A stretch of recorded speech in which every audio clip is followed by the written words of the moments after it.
Hi friends, welcome to my channel Mamata Mysuru. ಇವತ್ತಿನ ಟಾಪಿಕಲ್ಲಿ ಏನು ಅಂತ ಹೇಳಿದ್ರೆ ಮಾವಿನಕಾಯಿ ಚಿತ್ರಾನ್ನನ ಯಾವ ರೀತಿ ಮಾಡ್ಬೋದು ಅನ್ನೋದನ್ನು ತೋರಿಸ್ತೀನಿ ನೋಡಿ. ಹಾಗೆ ಮಾವಿನ ಹಣ್ಣು ಅಂತ ಹೇಳಿದ್ರೆ ಪ್ರತಿಯೊಬ್ಬರಿಗೂ ಸಹ ಇಷ್ಟ ಆಗುತ್ತೆ. ಮತ್ತು ಅದರಲ್ಲಿ ಮಾಡುವಂತಹ ಪ್ರತಿಯೊಂದು ಅಂದರೆ ಏನು ಮಾಡಿದ್ರೂ ಸಹ ತುಂಬಾ ಟೇಸ್ಟಿಯಾಗಿರುತ್ತೆ. ಅಂದರೆ ಇದು ಬೇಸಿಗೆ ಕಾಲದಲ್ಲಿ ಬೆಳೆಯುವಂತಹ ಪ್ರಮುಖವಾದ ಹಣ್ಣಾಗಿರುತ್ತೆ. ಮತ್ತು ಮಾವಿನ ಹಣ್ಣಿನಲ್ಲಿ ವಿಟಮಿನ್ ಸಿ ಅಂದರೆ ನಾರಿನಂಶ, ಫೈಬರ್ ಮತ್ತು ಪೊಟ್ಯಾಷಿಯಮ್ಮು ತುಂಬಾ ಅಧಿಕವಾಗಿರೋದ್ರಿಂದ ಇದು ಆರೋಗ್ಯಕ್ಕೆ ತುಂಬಾ ಒಳ್ಳೆಯದು. ಮತ್ತು ಇದನ್ನು ಹಣ್ಣಾಗಿಯೂ ಸಹ ತಿನ್ಬೋದು ಮತ್ತು ಕಾಯಿಯಾಗಿಯೂ ಸಹ ತಿನ್ಬೋದು. ಇದರಲ್ಲಿ ಹಲವಾರು ರೀತಿಯ ಇದನ್ನು ತಯಾರನ್ನ ಮಾಡ್ತಾರೆ.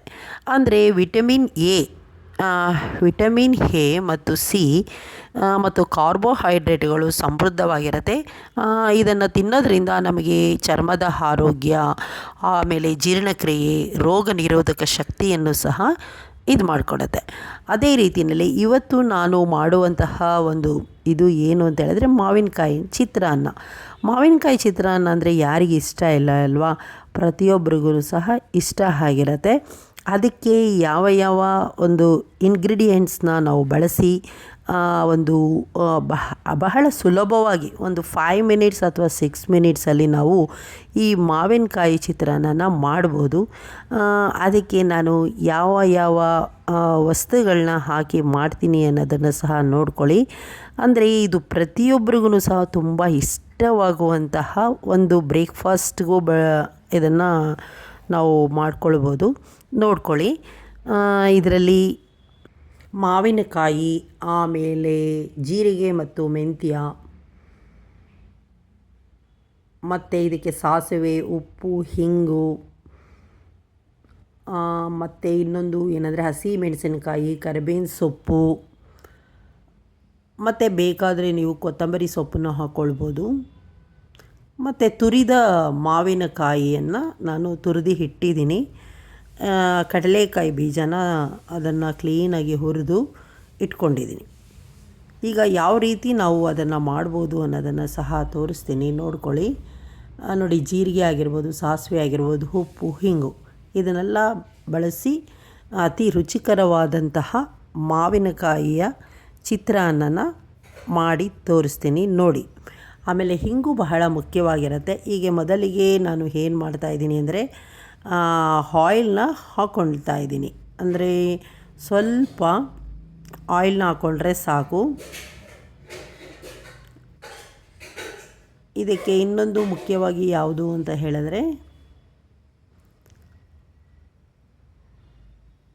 ಸ್ವಲ್ಪ ಎಣ್ಣೆ ಕಾಯಬೇಕು.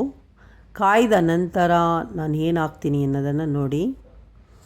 ಎಣ್ಣೆ ಕಾಯ್ದೆ ಏನೂ ಹಾಕಕ್ಕೆ ಹೋಗಬಾರ್ದು. ಸ್ವಲ್ಪ ಸಿಮ್ಮಲ್ಲೇ ಮಾಡಬೇಕು. ಒಗ್ಗರಣೆ ಹಾಕ್ತಾ ಇರೋದ್ರಿಂದ ಆಯಿಲ್ ಹಾಕಿರ್ತೀವಿ ಅಲ್ವಾ, ಸೊ ಅದರಿಂದ ನಿಧಾನವಾಗಿ. ಈಗ ಎಣ್ಣೆ ಕಾಯ್ದಿದೆ, ಸಾಸಿವೆನ ಹಾಕ್ತಾಯಿದ್ದೀನಿ. ಸಾಸಿವೆ ಯಾಕೆ ಹಾಕ್ತೀವಿ ಅಂತ ಹೇಳಿದ್ರೆ ಬಹಳ ರುಚಿಕರವಾಗಿರುತ್ತೆ. ಮತ್ತು ಯಾವುದೇ ಈ ಚಿತ್ರಾನ್ನ ಎಲ್ಲ ಮಾಡಬೇಕಾದ್ರೆ ಹಾಕಬೇಕು. ಹಸಿ ಮೆಣಸಿನ್ಕಾಯಿನ ಹಾಕಿದ್ದೀನಿ. ಈಗ ಹಸಿ ಮೆಣಸಿನ್ಕಾಯಿ ಹಾಕಿದ ನಂತರ ಸ್ವಲ್ಪ ಹಾಗೆಯೇ ಕರಿಬೇವಿನ ಸೊಪ್ಪು ಆರೋಗ್ಯಕ್ಕೂ ತುಂಬಾ ಒಳ್ಳೆಯದು. ಜೊತೆಗೆ ಇದು ಚರ್ಮಕ್ಕೆ ಮತ್ತು ಕೂದಲಿಗೂ ಸಹ ತುಂಬ ಒಳ್ಳೆಯದು. ನೋಡಿ, ಬಹಳ ಸುಲಭವಾಗಿ ಬರೀ 6 ಮಿನಿಟ್ಸ್ 5 ಮಿನಿಟ್ಸಲ್ಲೆಲ್ಲ ನಾವು ಈ ಮಾವಿನಕಾಯಿ ಚಿತ್ರಾನ್ನ ಮಾಡ್ಕೊಳ್ಬೋದು. ಇದಕ್ಕೆ ಏನಂದರೆ ತೋತಾಪುರಿ ಮಾವಿನಕಾಯಿ ಆಗಿರಬೇಕು. ಆ ಮಾವಿನಕಾಯಿನ ಚೆನ್ನಾಗಿ ತುರಿದ್ಬಿಟ್ಟು ಮಾಡೋ ಅಂಥದ್ದು. ಆಮೇಲೆ ಜೀರಿಗೆ ಮತ್ತು ಮೆಂತ್ಯನ ಮೊದಲೇ ಪುಡಿ ಮಾಡಿ ಇಟ್ಕೊಂಡಿದ್ದೆ ನೋಡಿ, ಅದನ್ನು ಸಹ ಹಾಕಿದ್ದೀನಿ. ಲಾಸ್ಟ್ಗೂ ಹಾಕ್ಬೋದು, ಬೇಕಾದರೆ ನೀವು ಹಾಕ್ಕೊಳ್ಬೋದು ಮೆಂತ್ಯನ. ಇಲ್ಲಾಂದರೆ ಬೇಡ ಅಂದರೆ ಸ್ಕಿಪ್ ಮಾಡ್ಬೋದು.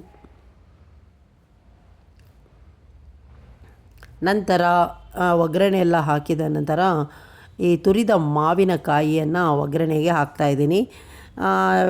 ಬೇಕಾದರೆ ನೀವು ಈರುಳ್ಳಿಯನ್ನು ಹಾಕ್ಕೊಳ್ಬೋದು. ನಾನು ಈರುಳ್ಳಿನ ಹಾಕಿಲ್ಲ. ಈರುಳ್ಳಿ ಹಾಕಿದ್ರೆ ಇನ್ನೂ ಟೇಸ್ಟಾಗಿರುತ್ತೆ. ಈರುಳ್ಳಿಯನ್ನು ಸಹ ಹಾಕ್ಕೊಳ್ಬೋದು. ಇದನ್ನು ಕ್ಲೀನಾಗಿ ಕಲಕಬೇಕು. ಕಲಕಿದ ನಂತರ ಅದೇ ರೀತಿಯಲ್ಲಿ ಒಗ್ಗರಣೆನ ಮಾಡ್ತಾಯಿರಿ. ಅದು ಸ್ವಲ್ಪ ಬೇಯಬೇಕು. ಅಂದರೆ ಒಗ್ಗರಣೆ ಕೊಟ್ಟಿರ್ತೀವಿ ಅಲ್ವಾ, ಅದರಲ್ಲಿ ಸ್ವಲ್ಪ ಉಪ್ಪನ್ನು ಹಾಕ್ಕೊಳ್ಳಿ. ಕಲ್ಲುಪ್ಪಾದರೂ ಹಾಕಿ, ಇಲ್ಲಾಂದರೆ ಟೇಬಲ್ ಸಾಲ್ಟ್ ಆದರೂ ಹಾಕ್ಕೊಳ್ಬೋದು. ಇಂಗು ಬಹಳ ಮುಖ್ಯವಾಗಿರುತ್ತೆ. ಇದಕ್ಕೆ ತುಂಬ ಟೇಸ್ಟ್ ಕೊಡೋದು ಯಾವುದು ಅಂದರೆ ಇಂಗು, ಮೆಂತ್ಯ ಮತ್ತು ಜೀರಿಗೆ ಎಲ್ಲ ಸ್ವಲ್ಪನೇ ಹಾಕ್ಕೊಳ್ಬೇಕಷ್ಟೇ, ಜಾಸ್ತಿ ಎಲ್ಲ ಹಾಕೋಕ್ಕೆ ಹೋಗಬಾರ್ದು. ಒಗ್ಗರಣೆ ಕೊಡ್ತಾ ಇದ್ದೀನಿ ನೋಡಿ ಅಲ್ಲಿ. ಇದಕ್ಕೆ ಮುಖ್ಯವಾಗಿ ಏನಂತ ಹೇಳಿದ್ರೆ, ಮಾವಿನಕಾಯಿನ ತುರಿದು ಹಾಕಿದ್ದೀವಲ್ವ, ಇದನ್ನು ನಾವು ವೈಟ್ ರೈಸ್ ಜೊತೆ ಕಲಸಿ ತಿಂದರೆ ತುಂಬಾ ಟೇಸ್ಟಾಗಿರುತ್ತೆ ನೋಡಿ. ಈಗ ಮಾವಿನಕಾಯಿ ಚಿತ್ರಾನ್ನ ರೆಡಿ ಆಗ್ತಾ ಇದೆ. ಮಾವಿನಕಾಯಿಯ ಒಂದು ಚಿತ್ರಾನ್ನದ ಗೊಜ್ಜು ರೆಡಿ ಆಗ್ತಾ ಇದೆ. ಇದಕ್ಕೆ ನೀವು ಬೇಕಾದ್ರೆ ತೆಂಗಿನಕಾಯಿ ತುರಿನೂ ಹಾಕ್ಕೊಳ್ಬೋದು. ನಾನು ಅದೆಲ್ಲ ಏನೂ ಹಾಕಿಲ್ಲ. ಬಹಳ ಸಿಂಪಲ್ಲಾಗಿ ಸರಳವಾಗಿ ಮಾಡುವಂಥ ಮಾವಿನಕಾಯಿಯ ಚಿತ್ರಾನ್ನ. ಅರಿಶಿಣದ ಪುಡಿಯನ್ನು ಹಾಕ್ತಾಯಿದ್ದೀನಿ.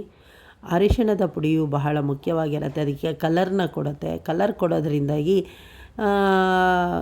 ಏನಂತ ಹೇಳಿದ್ರೆ ಚಿತ್ರಾನ್ನ ತುಂಬ ಚೆನ್ನಾಗಿ ನೋಡೋದಕ್ಕೂ ಚೆನ್ನಾಗಿರುತ್ತೆ.